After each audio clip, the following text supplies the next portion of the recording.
Hindi pa po, Your Honor. Ikaw, Mr. Bryce, Hindi po sa opisina, Your Honor. na-meet mo na si Ginoong Saldico, si Congressman Saldico. Saan mo na-meet? Nakita ko po. Nakita ko po siya. Saan mo nakita? Doon po sa may sa Shangri-La. Bakit mo siya nakita? Magkakausap po siya ni boss. So kasama ka ni Engineer Alcantara nung kausap ni Congressman Saldico si Engineer Alcantara. Opo, pero naka-distance po ako. Hindi po yung kausap po. Hindi po kayo kausap. Opo. Usap lang po yun. Wala po kayong dineliver na pera or what? Nag-deliver din po kami ng pera pero hindi po directly kay Kaya ho si Saldico, ewan ko kung ano na nangyari doon kay Saldico. Saldico, ano na, paramdam ka, pati si Martin Romualdez, hinahagilap ka. Yung mga kasama mo doon sa Kongreso, umuwi ka na daw, magpaliwanag ka na. Pati po si Congressman Marcos, Sandro Marcos, umuwi ka at harapin mo daw ito. Oh. sa kanya. Bali yun nga pong, Sinong kanya po? Sinong kanya? hindi po namin directly nakita si Kong Saldi. Okay. Ang pinakausap po sa amin yung tao niya pong pangalan ni Paul. Paul. Okay. So a certain Paul na tao ni Kong Saldi Opo, Your ang Honor. inabutan nyo ng pera. Opo. Sa pagkakaalala, alam mo magkanong pera yung inabot mo doon sa tao ni Kong Saldi na si Paul? Maraming maleta po ng pera yon, Your Honor. Tingin ko po, billion po yun. Bilyon. Opo. Saan nyo sinakay yung bilyon? Siguro cash-cash na talaga sila ngayon dahil kapag transfer kita, pag cash nga naman, pag cash, bigayan na lang. Walang maiiwan na itsura unless kung yung mga litrato or walang maiiwan na ebidensya. Walang mga resibo, di ba? Cash, sige. Tapos, ano gagawin nung nakatanggap? Meron siyang isang kondominyo, doon na kaimbak lahat. Doble-doble yung mga lock. Sabi, grabe, bilyon ang laman, sabi ni Jack Capelan. Alam nyo, mga kababayan, kung gaano kadami ang 1,000,000? Sandang kaluyatang ganito no? Lalo na po pagka bago yung tagi-1,000. Siguro mga ganyan mga bossing. No? Ito, nakikita nyo, yan, ganyan. Yan, 1,000,000 yan. Lalo na pag bago yung 1,000 piso. 2, 3, 4, 5, 6, 7, 8, 9, 10. Yan, mga ganyan, 1,000,000. Ilang maleta daw ho yun? Tingin ko ang kakasya sa isang maleta. 1, 2, 3, 4, 5, 6, 7, 8. Siguro sa 10 o 15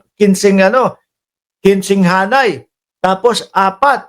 Grabe, 60 million. Isang patong pa lang. 120 million. Isang maleta. Putik na yun. Ilang maleta yon? 8 hanggang 10 bago para umabot ng bilyon. Sa mga van po, kung di po ako nagkamali, mga 6 o 7 van po yung gamit namin nun. 7 van. Bakit? Ilang maleta ba yung ilang bilyon na yon? Ang laman po ng isang maleta nasa 50 million po. Malapit malapit yung kwenta ko. Sabi ko 60 kasi kinwenta ko 15 hanay. Tama ba yung kwenta ko? Pero 60 60 to 120 hindi dinoble ko 120 Grabe. So ilang maleta lahat-lahat yun? Estimate mo pagkatanda mo?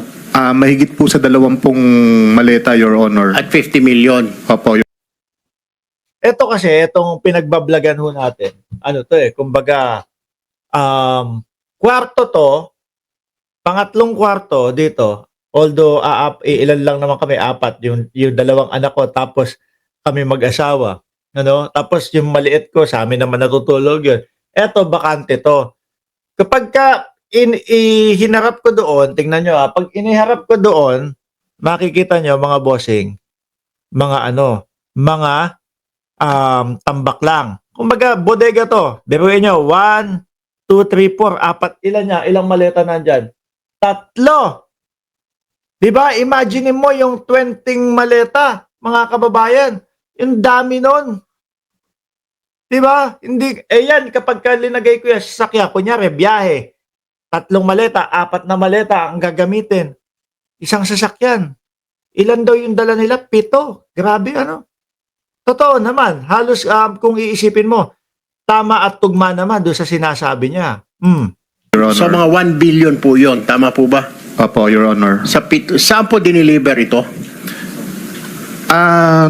Yun nga po sa meron nung una po, doon po sa Sabi ni Ma'am Carmen Mark, halata, nakahawa ka na ng milyon sa YouTube mo. Congrats, legit earning. Ako po, hindi, nakita ko lang yun sa kapitbahay namin, madam. sa basement po ng Shangri-La. Shangri-La Hotel? Opo. Saan Shangri-La po? Dalawa po. Shangri-La ito. Sa BGC po. Sa BGC, sa basement. Opo. So, paano? May kotse ba tumapat sa van ninyo? May mga van to van? Wala po sir, kumbaga diretso po siya sa elevator, paakyat po doon sa penthouse. Kinarga po ninyo sa penthouse? Apo. Yung sa Kaninong- pinakataas po, actually yung isang kasama po namin na si Engineer Paul, nakarating po siya mismo doon sa loob nung Penthouse. doon sa taas. So, yung 20 maleta na yon ay sa penthouse ninyo i-deliver sa Shangri-La? Tsaka tignan nyo ho sila, mga kababayan, kapag ka nagdetalye, hindi mo hindi mo mahahalata no? O wala kang makikita na magulo silang magkwento. Rektahan parehas Iisa yung kinukwento, iisa yung sinasalaysay No po? Nasaan na ba? Ito, tuloy. Yes po, Your Honor. Alright. Bukod Now- po sa Shangri-La, nagdadala rin po kami sa Valle Verde. Naku, sa bahay. Valle Verde din po. Bahay din po ito ni Congressman Saldico. Kagaya nga po nung sinasabi ni Boss Ito yata yung Ito yata yung tinakpan ng kulay puti na mga parang tarpaulin o tolda. Henry kanina, nung unang po, hindi po ako nagkakamali, unang 2 taon sa Shangri-La po. Sabi ni Dutdot Pintura, si Reza Post, businessman na, endorser pa, legit talaga earnings. Uy, ingayin nyo. Nung mga sumunod na taon, puro sa Valle Verde, 6 na po. Moving forward, doon po sa mga 3 senador na nabanggit, Senator Jinggoy, Senator Villanueva, Senator Bong Revilla. Ako, sila na naman. Jinggoy at Bong na naman. Plus Villanueva, pwede title sa susunod na mga vlog. Jinggoy at Revilla plus Villanueva. Grabe. Na-meet nyo na po ba at any one time or any point na pumasyal po ito mga ito sa inyong tanggapan? Ako po hindi po. Parang hindi po sila napunta sa office. Hindi nyo rin po nakita ito mga ito or nakita nyo, nakausap nila si Engineer Alcantara? Si kay San Joel po. Nakikita ko po nagkakausap sila, nagkakasama po sila. Hindi, sabi ni Joel Villanueva, walang kaugnayan, walang kakilala at hindi konektado sa mga district engineer, sa mga contractor, wala daw. Di ba? Tama sila. Opo. What about Senator Jinggoy? Kasi po lagi po kami magkasama, di ba, sa halos umaga hanggang gabi po. Through phone po. Actually, pagka meron po yung instruction sa kanya ng merong utos sa akin si boss, galing, for example po, utos po ni Boss Robert na may po program na gantong amount dahil sa ganitong kay senador na ganito. Yun po. Sino senator na ganito? Walang senator na ganito. Pasensya na po. Kay Senator, Senator Jinggoy po. Alright. Tapos may sinasabi din siya, pati si Senator Bong Revilla na damay din. Ganon din ba ang sistema? Sinasabi na ikarga doon sa inyong listahan? Ang instruction po niya, ganito yung obligasyon para kay Senator Jinggoy. So alam niyo na kung paano a-attack.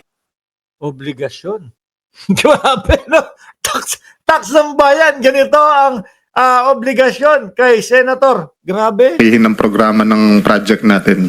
So lahat po ng ito dahil 25-30% narinig po natin kay Engineer Alcantara. So pwersado po na maging substandard ang proyekto or maging ghost na lang. Nakakasigurado po ako na lahat po ng proyekto sa Bulacan First substandard po. Aray ko po!